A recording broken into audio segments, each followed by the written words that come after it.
예수는 내 힘이요 나의 기쁨 내 참 소망 그 이름의 생명이 내 삶의 이유라.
예수님이 기뻐하시는 교회라는 주제로 진행되고 있는 2022년 온라인 야영에 풍성하고 은혜로운 말씀 가운데로 인도하신 하나님께 감사드립니다. 참으로 중동부에 계시는 성도님들과 또 그 외의 지역에서 이 온라인 야영에 참석하시는 분들을 그 이름대로 알고 계시는 하나님께서는 말씀을 듣기 위해서 열심히 내는 우리를 바라보시며 기뻐하실 것입니다. 오늘부터 시작되는 오전 두 번째 강의에도 이런 풍성한 하나님의 은혜와 기쁨이 가득하기를 소원합니다. 이번 강의를 해주실 분은 손영상 박사님이십니다. 전 고려대학교 의대 교수로 재직하셨고 현재는 캐나다에서 가정전문의로 환자를 돌보고 계시며 다양한 모임과 매체를 통하여 건강 강사로 활발한 활동을 하고 계시는 분이십니다. 특별히 2022년 중동부 야영의 기간에는 전인 건강이라는 총 주제로 건강 강의를 준비해 주셨습니다. 오늘은 그 첫 번째 시간으로 무엇을 먹을 것인가 라는 주제로 강의해 주시겠습니다. 본 강의를 통해서 우리 모두의 삶이 하나님이 기뻐하시는 전인 건강의 길을 찾고 함께 나갈 수 있게 되기를 바랍니다. 강의에 앞서서 오하이오 중앙교회 권중창 집사께서 오늘의 은혜로운 모임을 위해서 기도해 주시겠습니다. 참 좋으신 사랑의 하나님 아버지, 이렇게 주님의 말씀 안에 모이게 하시니 감사합니다. 오늘도 저희들을 지키시고 이 시간을 하나님과 동행할 수 있게 하여 주심을 감사드립니다. 저희들 오늘 첫 순서로 무엇을 먹을 것인가 라는 말씀으로 첫 번째 시간을 갖고자 합니다. 이 모든 시간들 위해 함께하여 주시옵고 이번 강의를 맡으신 손영상 박사님께도 성령 충만과 능력을 허락하여 주시옵소서. 만복의 근원 되신 하나님 아버지, 이 코로나 시대를 살아가면서 힘듦과 역경이 우리 안에 있습니다. 택하신 주의 백성들을 긍휼히 여기시고 빨리 이 코로나가 종식되어 모든 일상이 주님께 집중되는 우리가 될 수 있도록 도와주시옵소서. 우리를 붙드시고 힘주사 어려움 속에서도 주님을 신실하게 의지하게 하시고 주의 도우심을 믿고 감사하는 삶이 되게 하여 주시옵소서. 주님이 주신 우리의 몸이 주님이 허락하신 성전임을 잊지 않게 하옵시고 강건함으로 주님의 은혜에 응답하는 저희가 될 수 있게 하옵소서. 오늘도 믿음을 가지고 담대하게 살기를 원합니다. 진리의 말씀으로 저희를 깨우치시고 가르치사 주님만을 높이는 삶이 되게 하여 주시옵소서. 이 모든 말씀 우리 주 예수님 이름 받들어 간절히 기도드립니다. 아멘.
안녕하십니까. 중동부 야영회에 참석하신 여러분들 환영합니다. 이번 야영회를 통해서 많은 은혜와 복을 받으시길 기원합니다. 여러분들 얼굴을 보면서 강의하지 못하는 것이 참으로 애석합니다. 그리고 기술도 없고 시간에 쫓기는 바람에 강의를 녹화하는 것이 참 힘이 들지만은 다른 강사님들이 수준에 맞추도록 최선을 다하고 있습니다. 이번 주 강의 총 주제는 어떻게 하면 몸과 마음이 일치된 전인적인 건강을 추구할 수 있을까에 관한 것입니다. 다시 말해서 어떻게 하면 육체적인 건강뿐만 아니라 정서적인 건강 그리고 더 나아가서는 영성을 개발할 수 있을지 의학적인 관점에서 다루도록 하겠습니다. 첫날인 오늘은 음식이 어떻게 우리 몸과 마음에 영향을 미칠 수 있으며 어떤 음식을 선택해야 할 것인지를 과학적인 근거를 가지고 여러분들에게 설명을 드리겠습니다. 사도 바울은 우리의 삶의 목적이 하나님께 영광을 돌리는 것이라면 당연히 먹고 마시는 것 또한 거기에 부합되어야 할 것이라고 합니다. 이번 제 강의 동안에 노란색 바탕의 슬라이드가 나오면은 여러분들이 깊이 생각해 보셔야 할 과제를 제시하는 것이라 여기시면 되겠습니다. 왜 과거에 비해서 훨씬 풍족해진 이 시대에 사람들은 무엇을 먹어야 하는가에 참으로 많은 걱정과 관심을 가지고 살아가는 것일까요? 해답을 생각하던 중에 좀 넓은 각도에서 접근을 해보기로 했습니다. 세상이 창조된 태초 이전부터 이미 선과 악의 투쟁은 시작되었고 그 현장에 인류의 시조가 나타나게 된 것이었죠. 이후로 이 싸움은 이 지구상에서 계속 이루어지고 있는 것입니다. 이런 선과 악의 싸움 중에 음식의 역사는 전혀 다른 두 가지 각도에서 시작되었습니다. 하나는 창조주의 권장식단으로서 참으로 단순하고 명확합니다. 어떠한 의문도 논란의 여지도 있을 수 없습니다. 반면에 사탄의 유혹에 넘어간 인간의 지성이 음식을 보는 각도는 상당히 달랐습니다. 일단 욕망의 영향을 받았고요. 그 다음에 음식의 선택에 창조주가 아닌 자신의 판단을 개입한 것입니다. 여기서 이 두 가지를 잘 기억해 두십시오. 우리는 현재에도 이 두 가지로 인해서 가장 우리 몸에, 우리 영성에 가장 좋은 음식을 선택하는데 어려움을 겪고 있는지도 모르겠습니다. 선악의 전쟁터에서 아벨처럼 항상 하나님의 명령을 순종하는 사람들과 가인처럼 사단이 종용하는 대로 자신의 판단을 중요시하고 그 결정을 절대 꺾지 않는 다른 부류가 있어 왔습니다. 하나님께서 참신이 누구신지를 알게 하시고 노예 생활에서 해방하시고 그리고 선택한 그 민족마저도 하나님과의 언약을 깨어버리고 틈만 나면 주변의 영향에 너무나 쉽게 젖어들었던 사실을 잘 알고 있습니다. 이렇게 된 근본 원인은 자신의 판단을 더 중요시하였기 때문에 순종을 요구하지 않는 가짜 신들에게 매력을 느끼게 되었기 때문이겠죠. 이후로 인간의 철학과 과학은 두 갈래 길로 나뉘어 갑니다.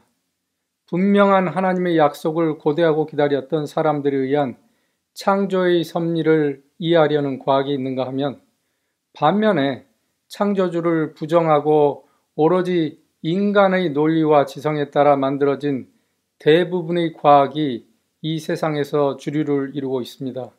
그리하여 지금도 그리고 앞으로도 창조주를 인정하는가 아니면 인간을 중심으로 삼는 진화론을 숭배하는가에 따른 이 두 가지 과학은 꾸준히 대치해 나갈 것입니다. 이런 역사적 맥락 속에서 우리에게는 두 가지 식단이 있습니다. 하나는 단순한 믿음을 요구하는 식단과 다른 하나는 인간의 지혜와 논리가 만들어낸 식단이 바로 그것입니다. 먼저 인간이 만들어낸 이상적인 식단에 대해 알아봅시다. 인간의 식단이 구체화된 것은 그리 오래된 것이 아닙니다. 그러니까 아버지 부시 대통령 때 의회에서 통과되었고 빌 클린턴 대통령을 거치면서 본격적으로 시행되었습니다. 그리고 예상했던 대로 경제적인 큰 호황을 누렸었죠. 이 식단을 보면은 특별한 것이 없어 보입니다만 자세히 보시면 이미 사람들이 먹고 살아왔던 것들을 인위적으로 구획을 그어서 나열하였습니다. 그 이유는 무엇이었을까요? 그것은 고기와 유제품을 더 많이 팔기 위한 것으로서 단백질의 중요성을 강요하면서 소위 말해서 밸런스드 다이어트라는 개념으로 사람들을 교육시키고 세뇌시켰던 것입니다. 그 결과 어떻게 되었을까요? 이 한 장의 슬라이드가 확실히 보여줍니다. 현대 의료에서 가장 권위 있는 목소리를 내는 학회, 미국 심장학회에서 발표한 저명한 논문입니다. 미국 전체 성인들, 그러니까 20세 이상 79세의 성인들을 포함하는 방대한 데이터를 가지고 권장 식단 시행 바로 전부터 시행 후 10년 사이에 심혈관 질환의 발생률이 어떻게 변화되었는가를 비교 분석한 것입니다. 분명한 것은 이 기간 중에 식생활을 제외한 국민들의 생활은 많이 건전해졌다는 것입니다. 즉, 담배의 흡연율이 곤두박질 쳤고 혈중 콜레스테롤은 감소하였으며 혈압 조절률은 증가하였습니다. 그런데 그 결과를 보면 아이러니컬하게도 심장마비와 당뇨병은 급증하였고 중풍도 증가하였던 것입니다. 이 연구 논문 하나가 이상적인 식단의 비참한 결과를 단적으로 보여주고 있는 것입니다. 이런 의료계의 지적에 미국 정부는 이상적인 식단의 포스터를 13년 만에 바꾸게 됩니다. 새 포스터에 한 가지 뚜렷한 변화를 볼 수 있는데 이것은 사람이 피라미드 계단을 올라가는, 즉 운동을 하는 모습을 그려놓은 것이죠. 이것은 마치 첫 단추를 잘못 끼우면 두 번째 것도 자연히 그렇게 되는 것처럼 이렇게 잘못 시작된 음식의 개념은 결국은 운동의 개념까지 바꿔놓게 됩니다. 이 부분에 대해서는 내일 자세히 다루기로 하겠습니다. 그리고 이름을 마이 피라미드라고 붙였죠. 이것은 마치 미국민의 건강이 급속히 나빠진 것은 이 소위 말해서 이상적인 식단의 잘못이 아니라 잘 먹은 국민들이 운동을 하지 않아서 그런 나쁜 결과가 나왔다고 비유한 것이었죠. 그리고 이제 건강은 자신의 책임이라는 것을 주장하기 위해서 마이라는 단어를 포함시킨 것입니다. 또한 이 포스터를 작성하는데 식품산업 간의 치열한 로비와 압력이 대단했다고 합니다. 그러자 네이처지 심장부과 파트에서는 2005년에 개정된 권장식단으로 인해서 이제 국민들의 건강은 물 건너간 것이 아닌가라는 논문을 발표하게 됩니다. 하버드 대학의 공중보건학과에서 발표한 이 논문은 서론을 보면은 미국 정부가 새로 내놓은 건강식단인 마이 피라미드는 그동안의 음식과 질병에 관한 연구로 쌓여진 많은 근거에서 벗어난 것이고 그 핵심에는 좋고 나쁜 음식은 없는 것이라는 전제가 자리 잡고 있다. 이것은 USDA, 즉 US Department of Agriculture의 정책 방침으로 우연치 않게도 미국 음식 산업의 주요 파워 세력의 슬로건이기도 하다라고 정확히 밝히고 있습니다. 큰 문제는 이런 올바른 소리가 일반 국민들이나 의사들에게 전달될 수가 없다는 것입니다. 이런 식으로 참된 과학자들이 발표하는 내용은 세상에서 빛을 보지 못하는 경향이 있고 단지 돈이나 명예, 권력을 모티브로 한 내용들은 주로 매스컴을 타고 널리 퍼지는 습성이 있는 것입니다. 그래서 우리는 어떤 정보를 선택할 때에는 이 부분에 대해서 굉장히 주의해야 하는 것입니다. 아무튼 또다시 개정된 식단의 모습은 이렇게 단순합니다. 20년을 홍보한 결과 프로테인 이코르 미트라는 등식이 성립된 이상 음식의 내용을 일일이 나열할 필요가 없다고 생각한 것이죠. 그렇게 함으로써 더 애매한 표현으로 국민들을 혼동시키고 있습니다. 가장 중요한 것은 단백질은 그 출처가 어디든 다 똑같이 좋다라고 하는 매우 잘못되고 위험한 개념을 심어주고 있는 것입니다. 30년간 이렇게 흘러온 정책의 결과 소위 패스트푸드는 아무런 저항 없이 온 세상에 퍼져나가고 있습니다. 얼마 전 아이들을 방문하러 LA 가봤는데요. 이런 광경을 여기저기서 쉽게 볼 수가 있었습니다. 심지어는 밤 12시 이후에도 한참 줄을 서야 하는 진 풍경을 보여준다고 하네요.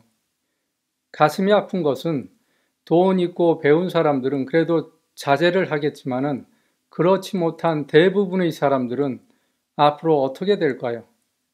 패스트푸드는 경제가 어려울수록 시간에 쫓기고 돈에 쪼들리는 중산층 이하의 주식이 되어버리고 마는 것입니다. 한 가지 더 주의해야 할 사항은 식물을 위주화하는 식단이 녹말이라고 하는 복합 탄수화물인데 설탕이나 고농축 과당처럼 인공적으로 만든 건강에 해로운 것들과 함께 집어넣어서 소위 카보하이드레이트라는 개념으로 묶어서 이것이 바로 건강의 적이라고 사람들에게 인식을 심어주고 있는 것입니다. 그래서 당뇨를 진단받으면 환자들은 더욱더 고기를 찾게 되는 것이고 이것은 결코 당뇨병을 치유하고자 하는 길에서 절대로 가까워질 수가 없는 길임을 생각할 때 참으로 안타까운 일입니다. 또한 패스트푸드에 대한 시각을 산만하기 위해서 칼로리라는 개념을 도입했습니다. 그래서 사람들이 아직도 패스트푸드에 대해서 어떤 선입관을 가지고 있는데 거기에다 얘기하기를 이것은 칼로리가 낮으니까 마치 먹어도 괜찮다는 식으로 인식을 심어주고 있는 것이죠. 이렇게 우리는 인간 최고의 지성이 만든 이상적인 식단의 결정판을 보고 있는 것입니다. 옛날 제가 조교수 시절에 도축장에서 많은 시간을 보냈던 때가 있었습니다. 사육당하는 동물들의 스트레스는 보지 못하면 도저히 느낄 수 없을 것입니다. 화라는 에너지는 이 사람에서 저 사람으로 돌고 돈다고 합니다. 사람들은 이 에너지를 오해해가지고 마치 고기를 먹으면 힘이 난다 라고 생각합니다만 이것은 죽어가는 동물들이 내뿜는 어마어마한 스트레스 호르몬의 생리현상 중 하나일 뿐입니다. 특히 이것은 육체적으로나 정신적으로 매우 나쁜 에너지인 것이죠.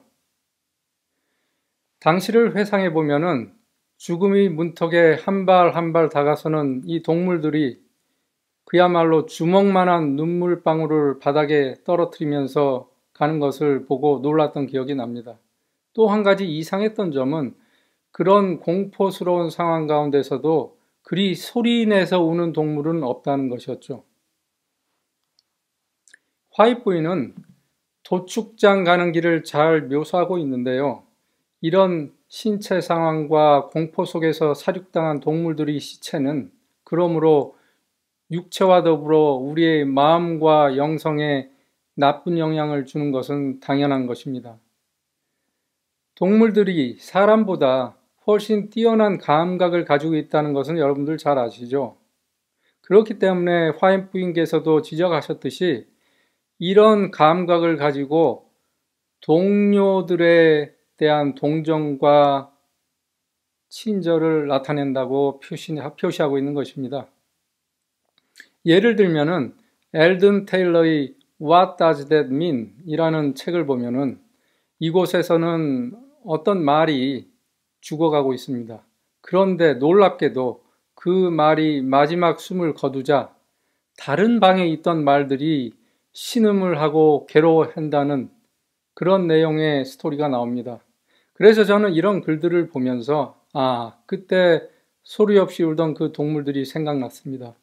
정말로 자신들이 앞서가서 죽는 그런 동물들의 죽음을 목격하면서 흘리던 눈물이 아니었나 하는 생각이 듭니다.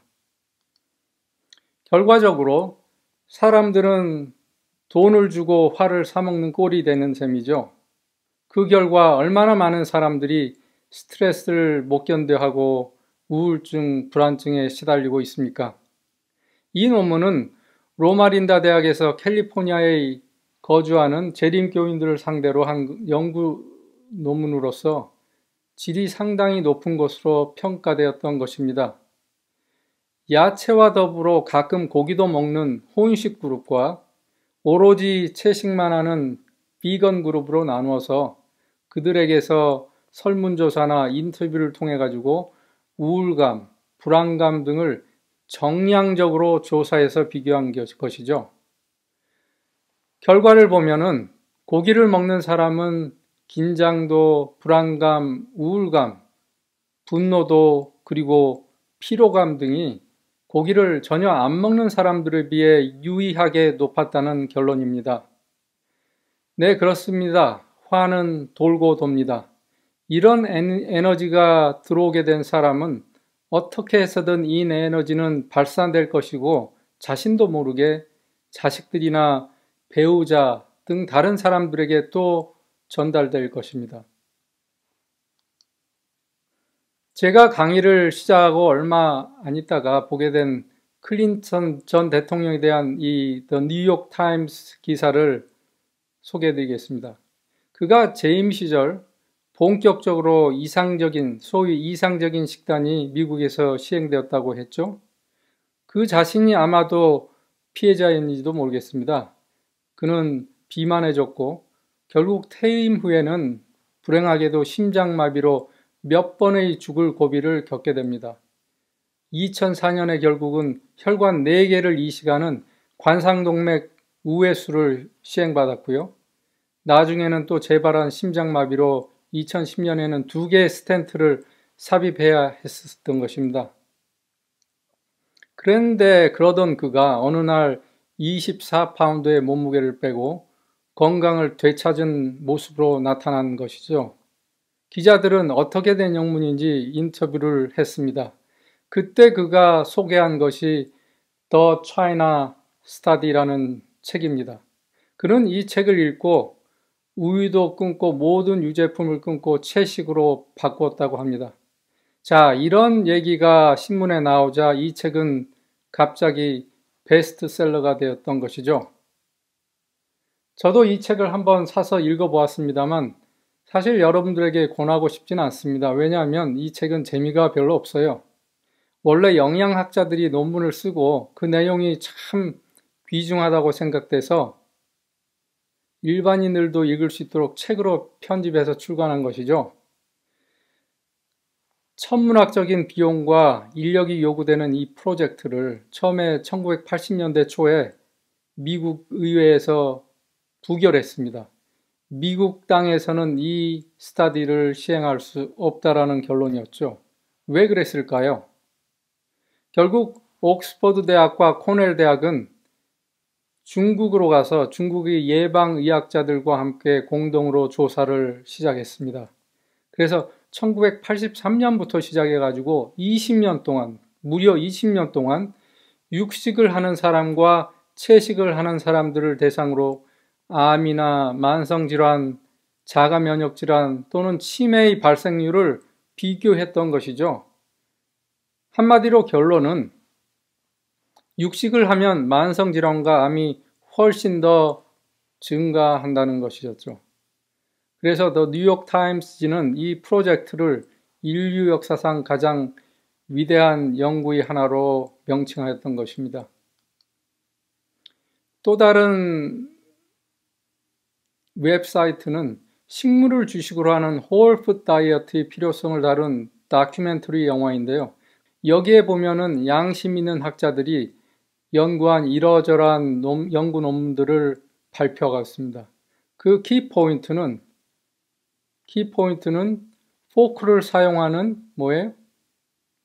식물을 베이스로 한 플란트 베이스드 다이어트를 할 때 나이프를 사용하지 않고 할 때, 여기서 말한 나이프는 그 고기를 먹을 때 나이프도 될 수 있겠지만 또 뭐예요? 여기 그림에서 보시다시피 수술이 필요할 때 쓰는 나이프도 되겠죠. 그래서 그런 수술이 필요 없게 될 수 있다라는 그런 의미로 이런 포스터를 만든 것 같습니다. 어쨌든 이제 분위기를 바꾸어서 창조주의 식단에 대해서 한번 알아봅시다. 자, 한번 다 같이 읽어보겠습니다. 시작. 하나님이 이르시되 내가 온 지면이 씨 맺는 모든 채소와 씨 가진 열매 맺는 모든 나무를 너희에게 주노니 너희 먹을 것이 되리라. 창조의 어마어마한 사건을 기록하는데 성경 한 장이 얼마나 부족했겠습니까? 창세기 1장이 끝나기 전에, 그런데 하나님은 거기에 바로 이 식단을 언급하셨습니다. 그렇다면은 그만큼 이 식단이 중요하다는 것 아니겠습니까?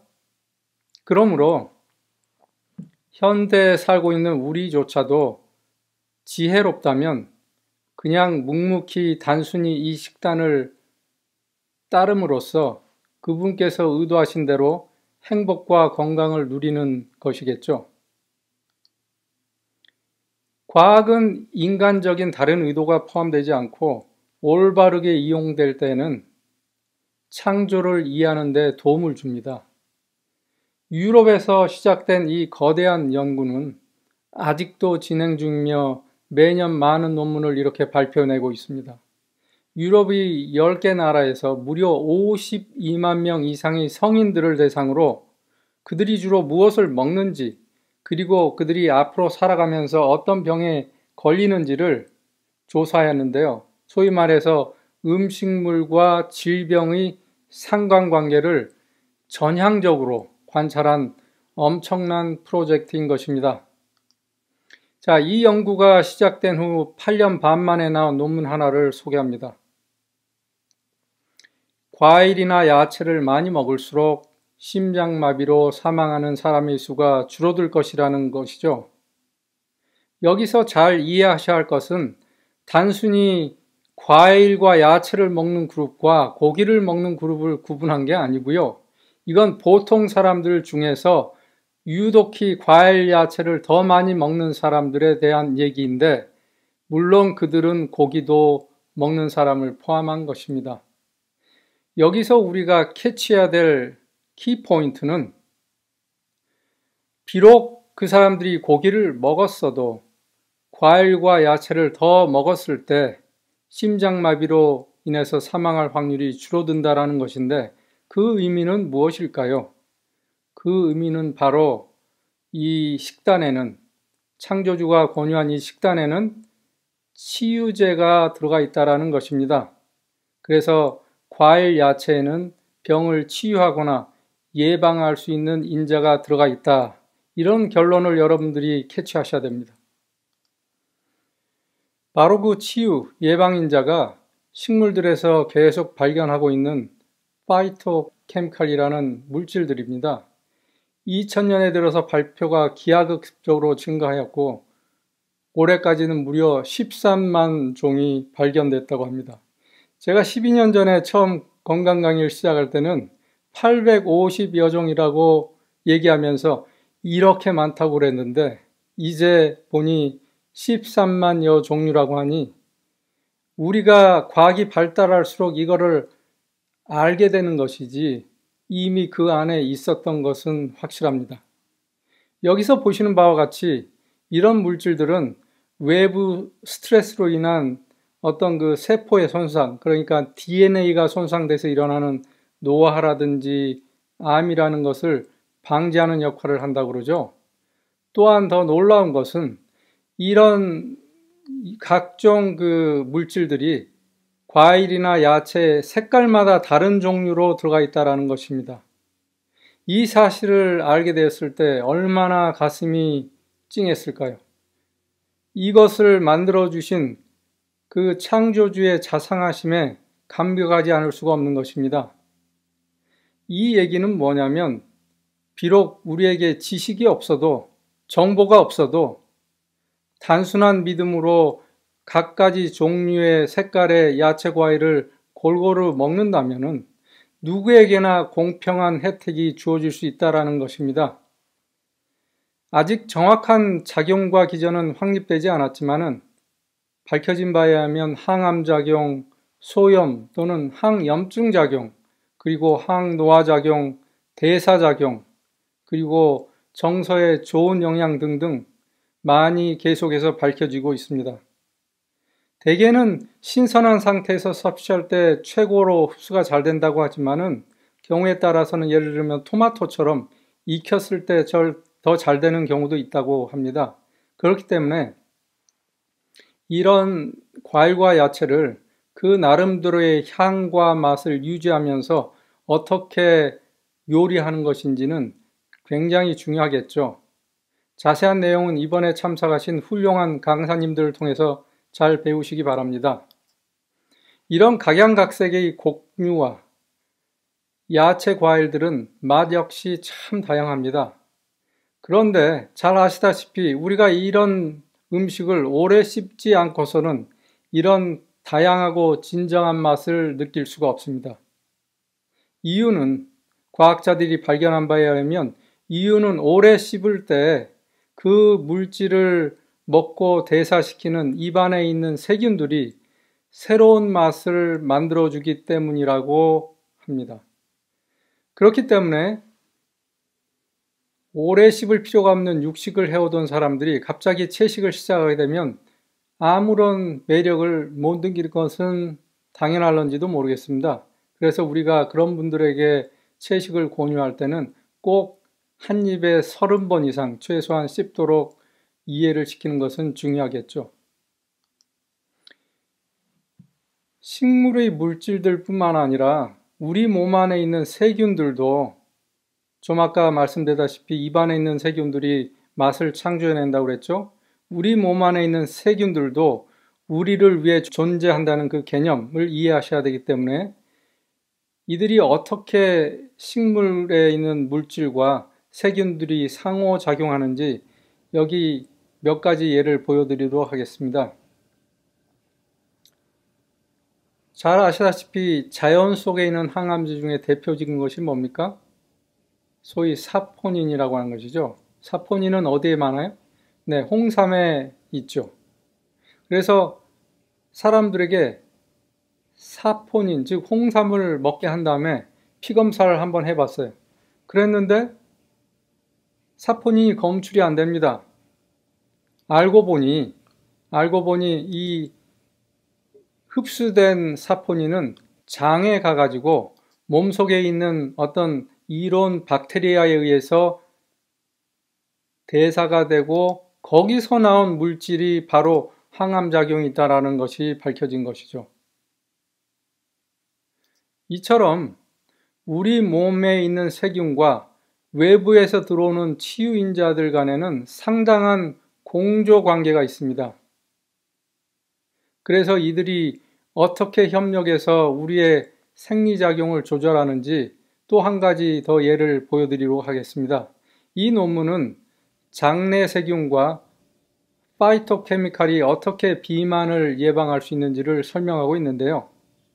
이처럼 다양한 물질들이 잘 씹어서 우리 장에 들어오면 다양한 좋은 세균들에 의해서 어떤 화학 반응이 일어나고 거기서부터 비만은 자연히 예방된다는 것이죠. 좀 더 자세히 이걸 분석해 보면 이런 물질들은 세균들을 통해서 혈액 속의 지방이나 당 대사를 조절해 주고요. 그 다음에 지방 조직을 좀 더 건강한 지방 조직으로 유지하게 해주고, 그리고 간을 보호하고 그럼으로써 그 간 기능이 활성화되도록 그렇게 함으로 구체적으로 비만을 방지한다는 설명입니다. 이처럼 음식과 더불어 장 속의 세균이 밀접한 관련성을 가지고 있다는 것이 바로 우리의 요새 잘 알려지고 있는 공생의학입니다. 바로 이 한 장의 슬라이드가 개괄적인 개념을 잘 보여주고 있는데요. 먼저 이제 아기가 태어날 때 어떤 경우는 제왕절개를 통해서 태어나기도 하고, 어떤 경우는 물론 아이디얼리는 왜 정상분만을 해서 태어나게 되겠죠. 그랬을 때 이 아이가 이 세상에서 처음 맞이하는 기운의 종류가 달라진다. 여기에 대한 개념은 상당히 중요한 거 아니겠습니까? 또 하나는 못지않게 중요한 것은 이 아기가 처음 먹는 음식이 무엇인가, 분유인가 아니면 모유인가에 따라서 단순히 우리는 그 안에 있는 영양성분을 가지고 따지려고 하지만 사실은 그게 아니고 그 차이로 인해서 이 아이의 장 속에 다른 종류의 세균들이 번식하게 될 것이다 이겁니다. 자, 이런 과정을 이해하게 되면 아하, 왜 분유를 먹는 아이들이 더 아토피가 생기고 천식이 오고 결국은 어티즘 같은 병도 생길 수가 있는지 그것을 우리는 감을 잡을 수가 있는 것이죠. 물론 우리가 자란 다음에 우리의 선택에 의해서 늘 먹는 음식이 당연히 장 속의 세균의 종류를 좌우한다 이겁니다. 자, 이런 결과가 계속 반복될 때 어떤 영향을 미치게 되는가? 결국은 여러분들이 먹는 음식에 의해서 장 속에 존재하는 우리 몸의 세포의 10배나 맞는 1000조개 이상의 세포의 종류들이 변화한다라는 것이죠. 이 논문에서는 고혈압 환자와 고혈압이 없는 환자들 간에 장 속에 주로 존재하는 세균들을 비교해 보면 저 그래프에서 보시다시피 많이 차이가 납니다. 또한 고혈압 환자의 경우는 균주들 간의 평형이 깨어져 있다는 것도 보여주고 있습니다.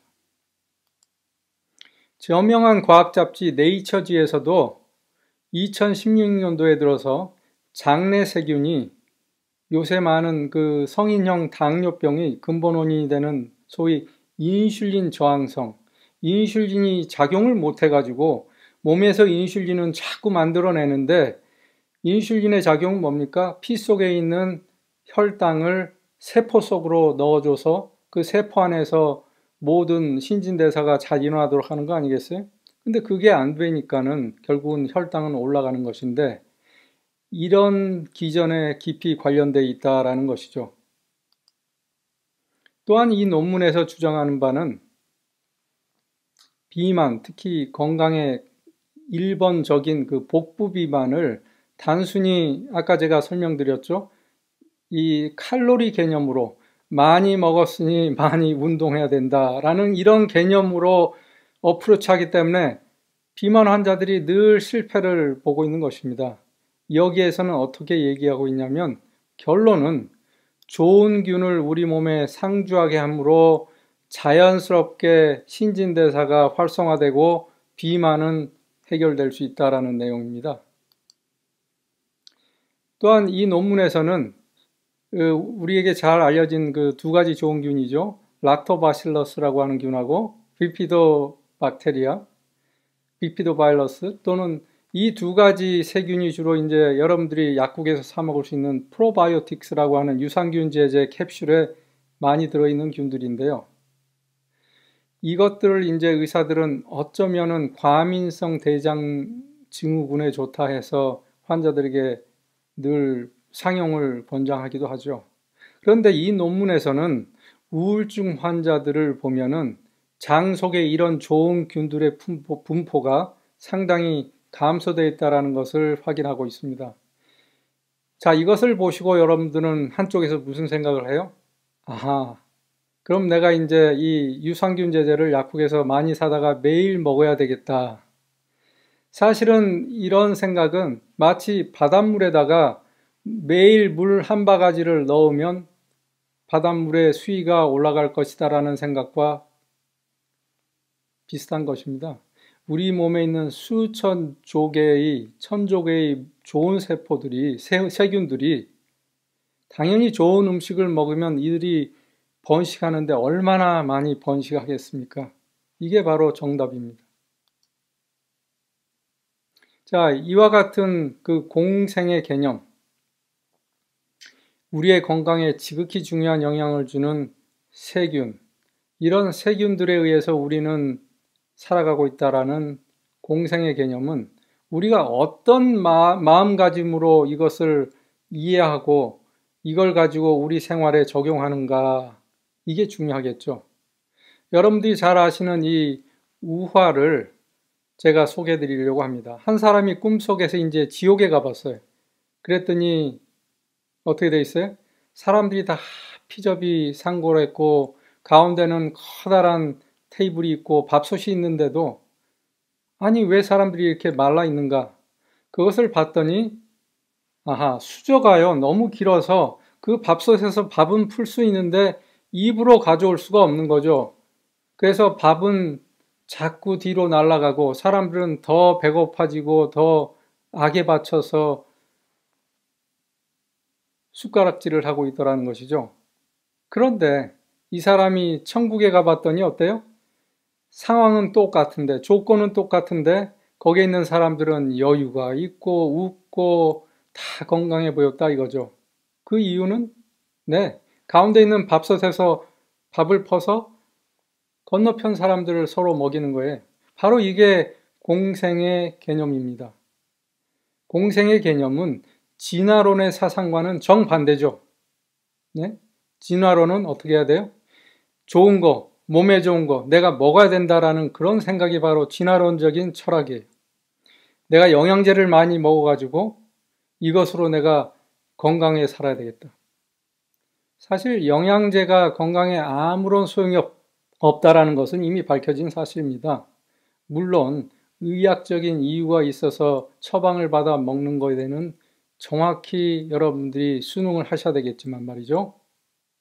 자, 이 두 가지 그림을 보면서 여러분들은 내가 설마 저 지옥에 해당될까?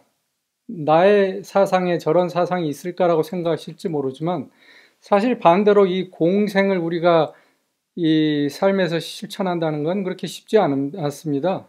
예를 들면 그 테이블의 맞은편에 손을 벌벌 떠는 할머니나 할아버지가 있다고 생각해 보세요.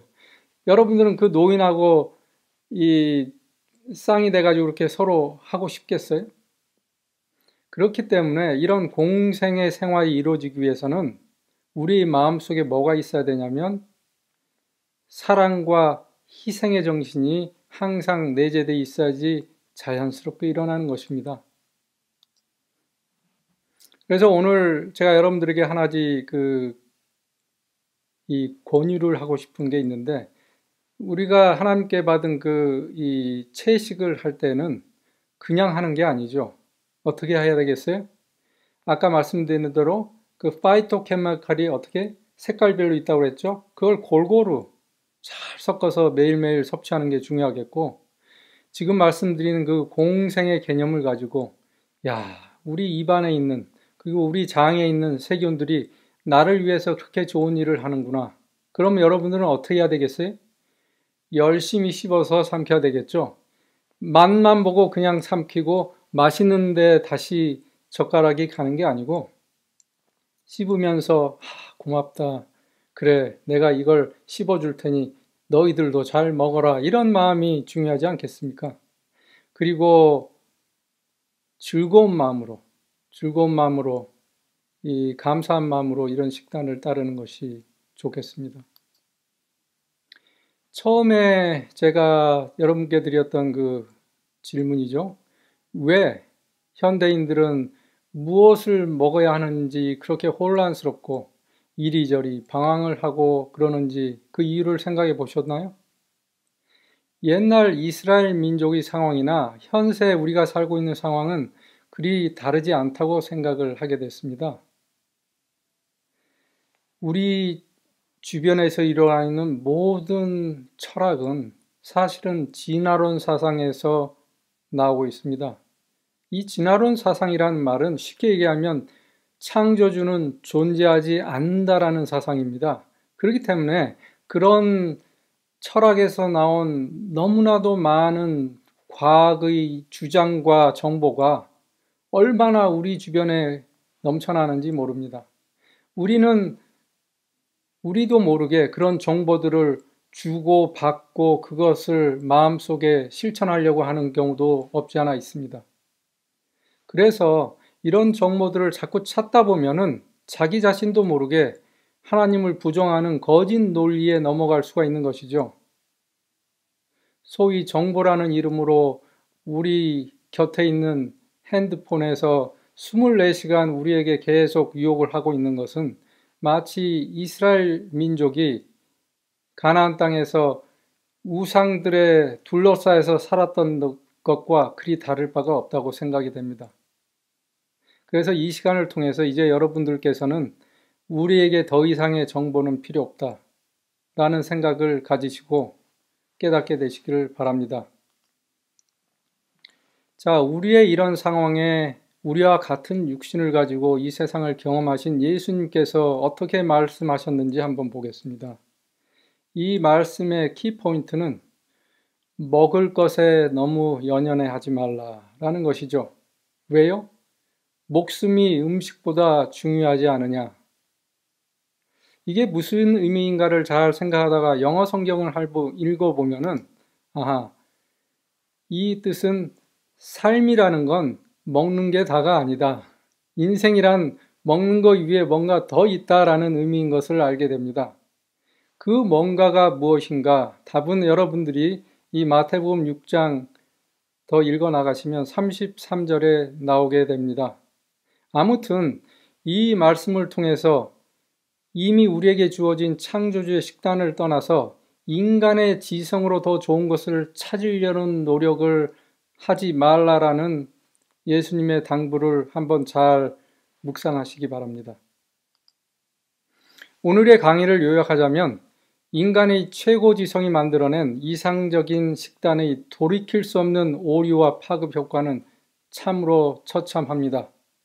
하지만 창조주의 단순하고 명확한 권장 식단에는 아직도 설령 우리가 잘 이해하지는 못하지만 참으로 놀라운 기전과 물질들이 들어가 있는 것이죠. 여기에 들어가 있는 이 치유인자들은 이 음식을 먹어오는 사람들에게만 해당되는 것이 아니고 비록 육식을 많이 해서 질병을 가진 사람들에게도 오히려 잘 적용이 되는 것입니다. 그 기전의 하나가 바로 그분의 성품의 하나인 사랑과 희생을 나타내는 것이기 때문이죠. 우리는 이런 생각을 가지고 반복되는 매일의 식생활을 하면 되는 것입니다. 그래서 오늘의 요약은 골잘날즈입니다. 골고루 잘 씹어서 가끔 날 것으로 즐겁게 먹자. 제가 마지막으로 이 강의를 준비하면서 느낀 제 소감을 말씀드리겠습니다. 육식으로 인해서 질병을 얻었을 때 그 치유인자를 이미 그 식단에 넣어 놓으신 그 창조주의 사랑과 능력은 참으로 놀랍습니다. 창조주의 식단은 그렇기 때문에 율법이 아니라 엄청난 선물입니다. 오늘 이 강의를 잘 복습하시고 혹시라도 이 선물이 지켜야 되는데 몸은 안 따른다 이런 마음의 부담이 되었다면 이를 능히 극복하게 되시기를 바랍니다. 또한 채식을 내가 잘 즐긴다고 나는 뭔가 잘하는 우등생이다 라는 그런 자부심도 가질 필요는 없죠. 마지막으로 이 선물을 남에게 권유할 때는 강요하시면 안 되겠어요. 왜냐하면 선물이란 강요할 때 그 가치가 떨어지는 것 아니겠습니까? 결론적으로 매일 감사하면서 즐김으로써 몸과 마음이 더욱 건강해지시고 마치 우리 애들의 삶이 등잔 위의 등불처럼 온 세상의 모본이 되어서 그분께 영광을 돌리시는 저와 여러분들이 되시기를 기원합니다. 감사합니다.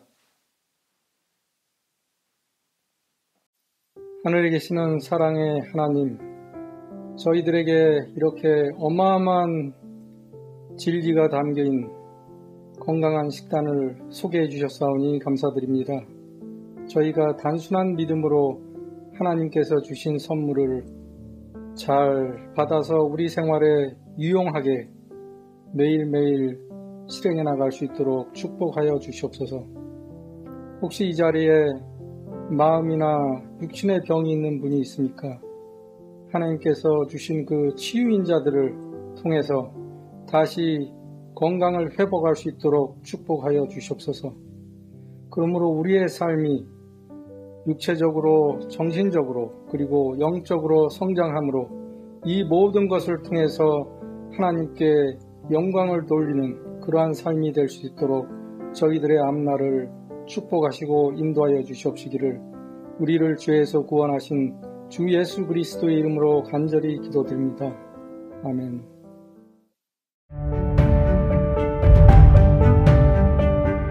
야영의 오후 프로그램 안내. 오후 2시부터 5시까지 줌 세미나가 진행됩니다.